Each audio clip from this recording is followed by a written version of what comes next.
Have you noticed how the same job can break two people in completely opposite ways? It's like one walks out mid-meeting and says, I'm done. The other stays quiet, nods, and tells himself it's just not the right time.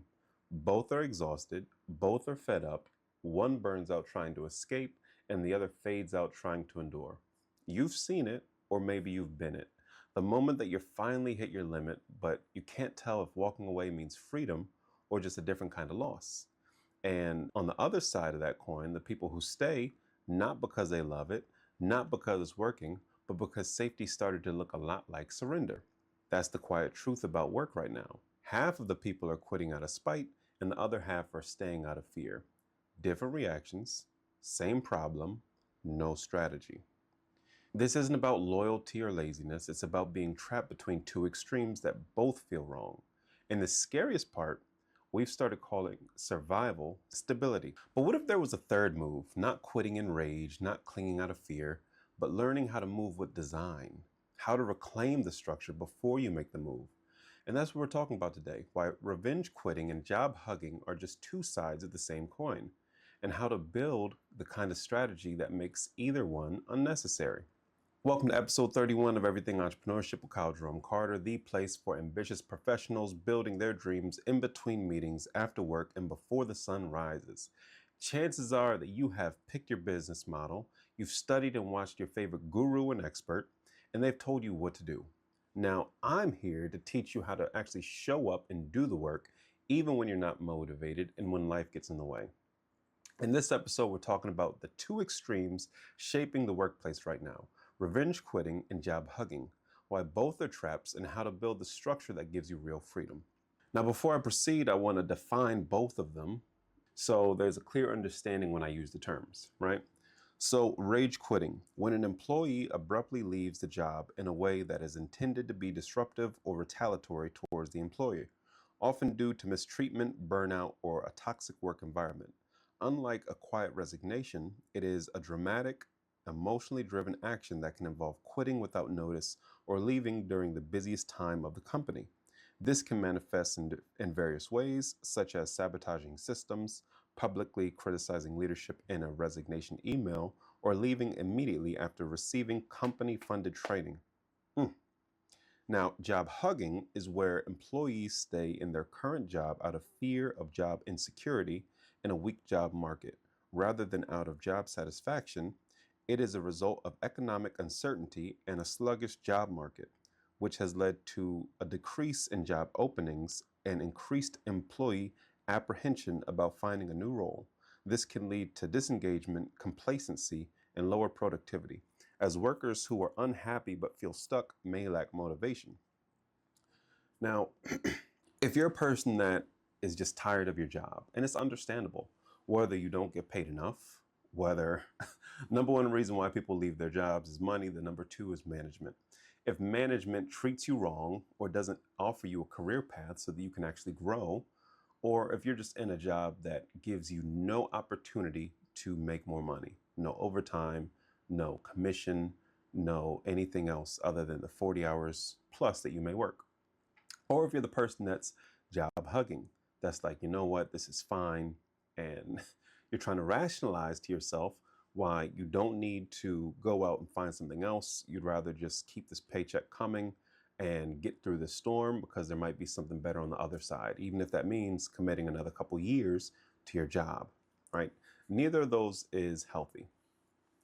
Quitting in anger is a symptom, not a solution, and staying for the right reason is often a trap.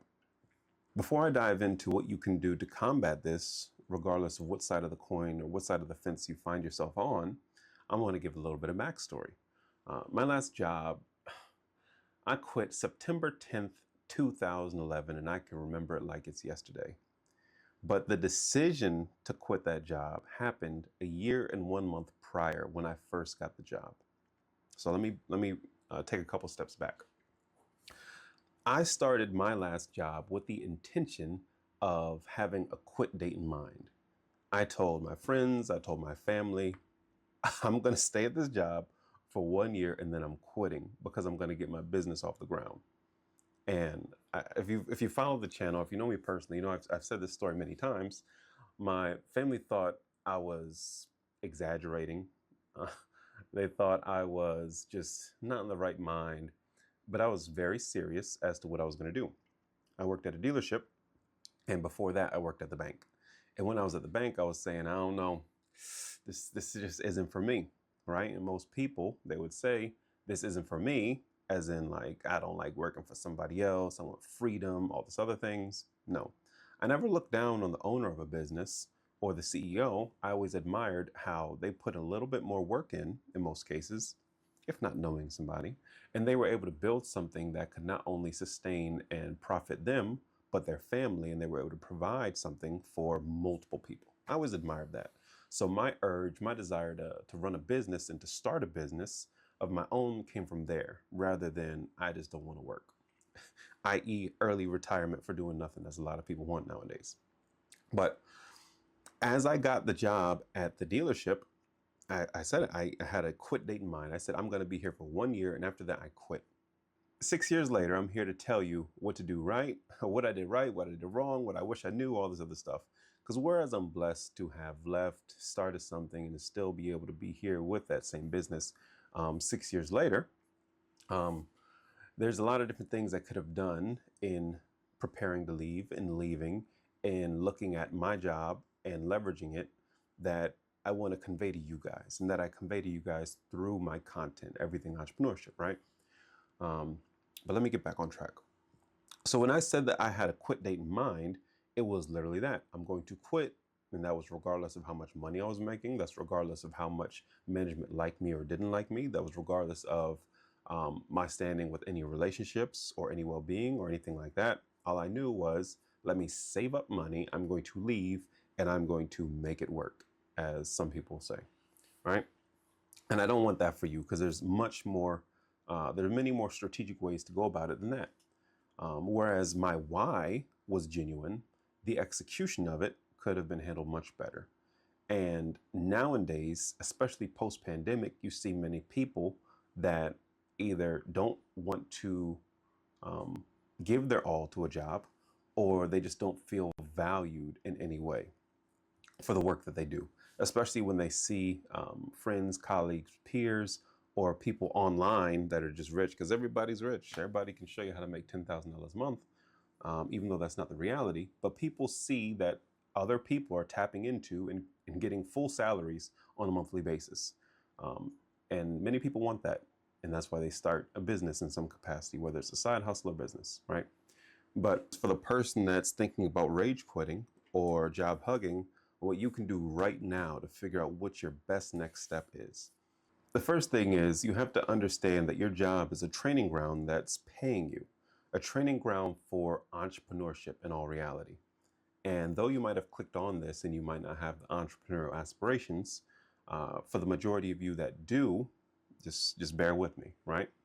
While you are thinking about quitting, it might be Monday and you say, you know what, Friday's the day.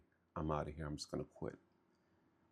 It's better to take into consideration what you have at your fingertips to better prepare for what's coming, right? For the person that is job hugging, it makes more sense to have a strategy as to down the road. It's October now, so like let's say beginning or mid next year, where you want to be.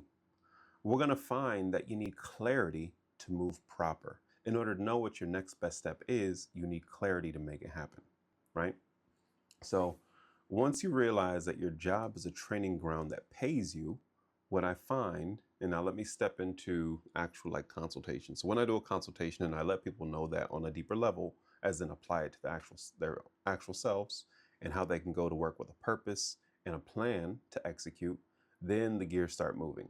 So whether you're trying to quit or whether you're hugging, understand that you can tap into something right now that's paying you every single day. Every single day of the week can be used to sharpen your skills, to hone yourself better. Because whereas you might not want to be an entrepreneur and start a business, you might want a very profitable or a very good career, right? Whether you're making $50,000 and you know that your worth is at least 92 plus commission, or whether you're making 150,000 and you know that you need to be an executive or a partner at this company. Whether you have the experience of where you are, whether it's 2 to 5 years, and you know that You want to take it to a competitor or start your own business. Or if you're just at an entry-level job for some reason and you know what, I need to, like I always say, McDonald's. Let's say you're at McDonald's and you need a career path. Where am I going to be at in the next 2, 3, 4 years, right? Everything comes down to clarity. Clarity doesn't mean knowing what you want. It means being honest about what's keeping you still. People try to say, I want to quit because I don't like it here. What don't you like about it? Do you not like that you're not motivated, that you're not coached, that you're not trained, that you're not given the different aspects or trainings to progress you higher up in the company or on the career path? Are you not paid enough and the company is just underwater, a nonprofit, or just isn't in the position to give out a bonus, a pay raise, or any increase in commissions? Like, what's the real reason? What's your why? And you have to have a real conversation with yourself to understand that. If not, you're going to continuously go in circles and blaming other things, and you can't make, as they say, you can't build a house on a shoddy foundation. That's your foundation as to how you're going to be moving forward. If you're on one island and you feel stuck and you know that you need to move to another one, it's going to take a solid and secure boat to get you there. So you have to ask yourself, what's the real reason why? And you might not get that in one sit down. That might take you a couple of days. It might take you a week. To be honest, it might take you a month, depending on who you are in your life. You might have that time after work where you could just sit and reflect, or you might be a parent of many children that all have different schedules. This person needs to go here. You got to pick this person up. Whether you're single or in a relationship, there's so many different moving parts, but you have to cut out time so you can figure out what you want. Life moves way too fast. I don't know if you're anything like me, but it's already October. It's already end of October. We have 2 months left and 2026 is basically here, right? Q4 is always crazy in marketing, what we do over here. So I know it has to be crazy for you in some capacity, but clarity as to why you want what you want is better than impulsively making a move. And you can impulsively make a move to stay.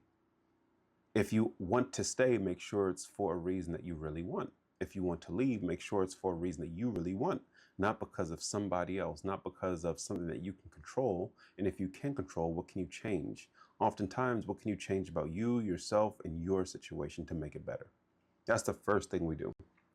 We don't want to go jumping out any windows, right? After clarity comes structure. Structure is basically the bridge between intention and execution. Most people either stay without a plan or they leave without one, but neither one of those works. You need some sort of structure as to what your next steps are going to be. If I'm staying, how long am I staying? If I'm staying, what changes? Am I having more conversations with management? Am I gonna try and mentor somebody beneath me? What does you staying look like? And how long are you willing to stay before you're able to measure if you've made progress or not for whatever you come up with? Or if you're leaving, how are you going to leave? You don't want to leave in a toxic way, no matter if it's a job that you truly hate. You don't want to burn bridges. That's not professional. And if you are entrepreneurial, have a side hustle, or building a business, then your reputation is everything. Your word is everything. Your name is everything. So you don't want to leave on bad terms just because of an emotional decision. They treated me bad, so I'm going to be bad on my exit. No. In this instance, you have to go high even when they go low. And that's hard for some people because many times they feel like they're on their wits' end. This is the last straw. I can't take anything else. But technically, most likely, you really can. What matters is how you plan around that. So you need to take into account a few different things. You need to take into account 5 different things. You need to take into account 5 different things. Number 1, money. I know when I left, I thought, and again, 2019, I was 26. And I thought, I got about $15,000 aside. I'm good. That's not good back then in 2019, and that's definitely not good anytime right now in 2025 going into 2026. What does your money look like? This is primarily for the person that's thinking about rage quitting or just quitting in any capacity. How much money do you have aside? They say most people can't afford an emergency that costs over $1,000. If you do have a savings, so I'm talking about liquid that you can tap into. I'm not talking about just what's your credit limit. I had 14,000 cash. Yes, I had credit, but at the same time, I didn't want to tap into that, especially if I'm in between jobs. Recent reports say it takes over 6 months for somebody to find an adequate job that pays at or above what they're looking for. Trying to move forward instead of moving backwards, right? Taking money into account means how much money is it going to take you before you have your first paycheck come in from a new employer. If it takes an average 5 to 6 months, do you have 5 to 6 months plus aside cash ready to go in the event that it takes that long or longer without having to tap into your credit reserves? Before you even get the job offer, you have interviews. Nowadays, for some reason, places want to do 4, 5, sometimes 6 rounds of interviews for entry or mid-level job, which is insane. And the time between interviews is at least 2 weeks, which is just makes somebody that needs a job just go crazy. It's like, if I'm here and I don't have a job at all and I need a job, and you're taking 2 to 3 weeks or 1 to 2 weeks between these interviews just so that I can be over here stressing and worrying, people fall apart. They lose their composure by the time they get to interview 3, 4, 5, or 6, and sometimes they don't get that job. But can your money last, the money that you have aside, can it last until you get hired and you work 2 to 3 weeks for the pay period to actually kick in so you get money, so you get paid? And 9 times out of 10, if it's an extended period of time between jobs, you have stuff you got to pay. If you ask to borrow some money because you don't have all that money saved, you have to pay people back. Robbing Peter to pay Paul is not smart or efficient in any way. So you have to take into account money, what you have access to, and don't think about best case scenario. Think about worst case scenario. What if it takes a year for me to find a job? You know, some people, they have connections. It's not about what you know, it's about who you know. That's true. So if you're applying and you're qualified and employers are using AI to filter out the best qualified resumes, and 9 times out of 10, people that are now rewriting their resumes are using AI. You have AI judging AI.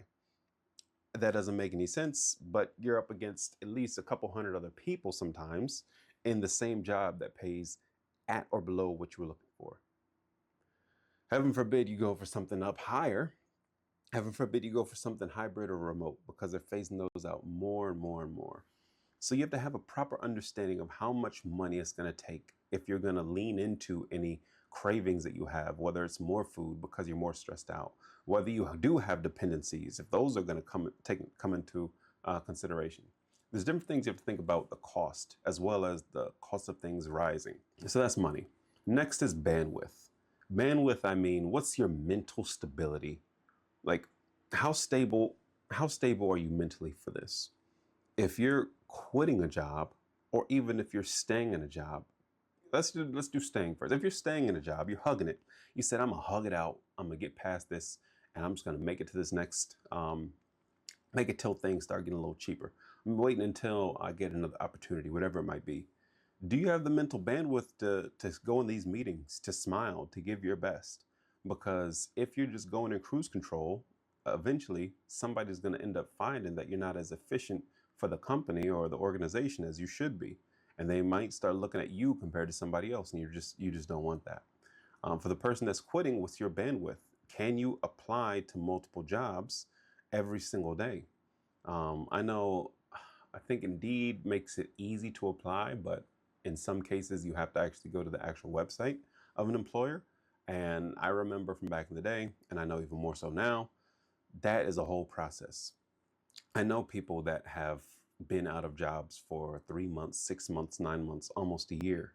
And sometimes the difference isn't even the amount of applications they put in. Sometimes it's not even the quality of applications that they put in. It's not even the industry in which they're qualified for that they're applying to. There's so many different contributing factors that can keep you from getting your next job or making that process much longer than you intended, that it's going to really put pressure on you. And if you aren't single, you are in a relationship, you live with somebody else, and somebody else is dependent on paying the bills, you're tapping into your savings. There's a lot of different things that you have to go into to make sure that you can make it through mentally. whether you're choosing to stay at a job or if you're choosing to leave it. Next is environment or industry. Is your industry changing right now? Everybody's talking about how AI is replacing jobs, how it's you can't get a remote, can't get a hybrid. It's becoming narrower and narrower. And as they say, there's less jobs that people want to do.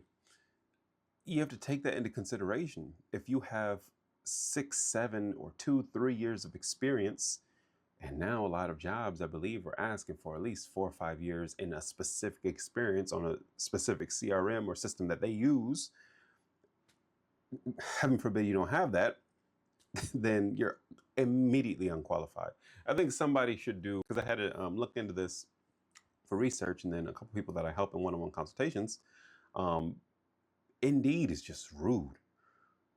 You could have a very clean and polished resume that just shows that you know your stuff, you've been in this industry, but if a job that you think is ideal, you have the experience, it's the pay that you want, it's in close proximity, but the one qualification is 2 years in a system that just started 2.5 years ago. If you don't have that, apparently Indeed just kicks you out and basically makes you feel like, why are you even applying to this? Like, no, you're not allowed to do this. The parameters that they set up when looking for these ideal applicants, does it work? Does it not? I'm not sure, but jobs keep going up. They're not free, so it must to some extent. It's a whole thing. But you have to take into consideration not only the experience you have, but the actual industry that you're applying into. If you're switching industries, are you taking into consideration what a new job looks like? If you're hugging your job, what does the job climate look? What does the job security look like for you and your specific company in the next 6 to 12 months? Are there being layoffs? Are there furloughs? Are they downsizing? Are there mergers? What's happening? You have to be conscious of all these things. It's not about impulse. It's about allowing the honesty for the clarity, the vision and the research for the structure, so that we can establish a strategy that lets you know what your next best step is, or your best next step is. Number 4, you have your network and connections. You want to look into everybody that you know, whether you're quitting or hugging your job, right? If you're quitting your job, who do you know that can give you a recommendation, a referral, or get you into their company? Because nepotism's a real thing. I said it before, I'll say it again. It's not all about what you know, it's about who you know. And if you know the right person, it can make your job search much easier and much faster. Do you have any connections in your current workplace? If you work at a big company, do you know somebody else that can get you into another department? Do you know somebody that can not necessarily push you through different job interviews at your company, but that can give you a fair shot? Do you know people that can have discretion if you're looking within your company to move up, or if you're just trying to stay where you are? Do you have any connections in the event that the company does downsize or furlough or lay off people? What is your next best step? It's always good to, I'd say, once every 6 months, go through your contacts. And though this is strategic, it's good on two parts. Every 6 months, go through your contacts and reach out to people. Just say, hey, how you doing? We do that, one, to keep a solid bridge, but at the same time to really check in on them, so you can have a conversation back and forth as to how they are. They might have been thinking about you, you might have been thinking about them, but life gets to lifing. Life gets to lifing, and things just move so fast. So whereas it is strategic that you're keeping the line of communication open, it doesn't have to completely be that. You can truly, genuinely care about people. You might do that for family members, but not friends. How about you do that for friends and people that you ran into or went to a specific conference or event, whatever it might be. And then last is relationships. When I started Everything Entrepreneurship, one of the main types of content I wanted to do was to interview my friends and family, to show others the impact it has when you completely quit your job, when you go out 100% and believe in yourself and have to make something happen, when you have employees that got to get paid, when you have all these moving parts. So if you're staying at a job, that could put a lot of pressure on you that you don't notice affects other people. If you're quitting a job, that could put you in a different mood that's more agitated, with less patience, with a shorter temper that lashes out at people that care about you. And that isn't any fault of theirs, that's yours. You have to take into consideration how your journey, whether it's entrepreneurial or career-wise, affects other people. And that's something that people just don't, I don't want to say they don't think about, they just don't take it into consideration when making such significant life decisions, right? Um, but this is how you, once you answer these 5 questions: what does my money look like? What best case, worst case, realistic, right? What kind of bandwidth do I have? Whether I'm staying, whether I'm quitting, all the things that I've been through so far, what have I gotten through? What have I barely made it through? And what's ahead of me?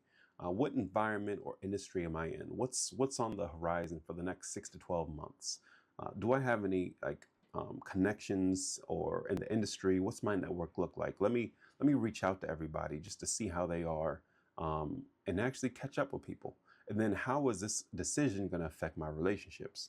These are the 5 things you have to take into account, because you're then creating, next part, the strategy, so that you can actually act upon it with clarity. You know exactly, I'm tired of this job, I want out, or I'm tired of this job, but I'm going to stay here as long as I can until the next economic cycle, so I can get to a better better spot in the company or another job again. By answering these 5, by having an understanding of why you're doing this, then you can put into place the bigger picture. Then you don't feel so anxious. You don't feel confused. You don't feel in a negative way when you think about or have to pull the trigger on some of these things. And that's when we get to strategy, where I always say, what's your next best step? Strategy is how you make sure the next step multiplies your options and it doesn't limit them. It's not stay or go. It's how do I leave ready or stay smart? For example, if you're staying, shift from employee mindset to entrepreneur, where you find one efficiency you can fix, one system you can improve, one skill you can own. If you're leaving, you want to map out your exit. You need clarity as to why, structure as to how, and strategy as to when. Remember, emotion wants relief, strategy wants results, and when you act strategically, every move builds leverage. All of that to say, take into consideration the effect that what you want has. Take into consideration what will happen if you act on the current desire that you have. If you pull the trigger of committing to stay at your job, even though you don't like it, if you pull the trigger to just quit out of nowhere at a very busy time in the 4th quarter, if you're watching this right now, what effect does that have on you? What effect does that have on your relationships? What effect does that have on your employer? What effect does that have all around? And by looking at it from this perspective, I hope that the gears start moving where you're like, you know what? I can be much more strategic about this. You know, I have these emotions, but I don't need to act on them. I can get the clarity. I can get the why. I can figure out the how, and then I can make a decision as to when. I don't need to be like KJC and just quit as soon as I say I'm going to quit and through hell or high water make it happen. I want the best route for you. I don't want you to have to go through as much crazy stuff as I did. But that's why I always say that your workplace is an entrepreneurial training ground. Like, regardless of what you do, once you take those 5 into account, you can better yourself. And if you better yourself, you're bettering your employer. So if you do decide to leave, you leave on a good foot. You leave with bridges intact. You leave ready to take on the next level with an efficient strategy to apply massive actions. Instead of doing 10 applications a week, you find a system to do at least 50 applications a week. And this is for the person that does have time and for the person that doesn't have time. There's ways that we can do this. That's so valuable, especially I just love in the one-on-ones that I do that where people go from I don't have any time to wow, you showed me exactly where all this time is, and they actually execute on it. And for the person that's job hugging, like, you can really use there's so much about your job that you can use to prepare you, not just for entrepreneurship, because a common conversation I have with people is entrepreneurship is not for you. Your career path needs to be your main focus.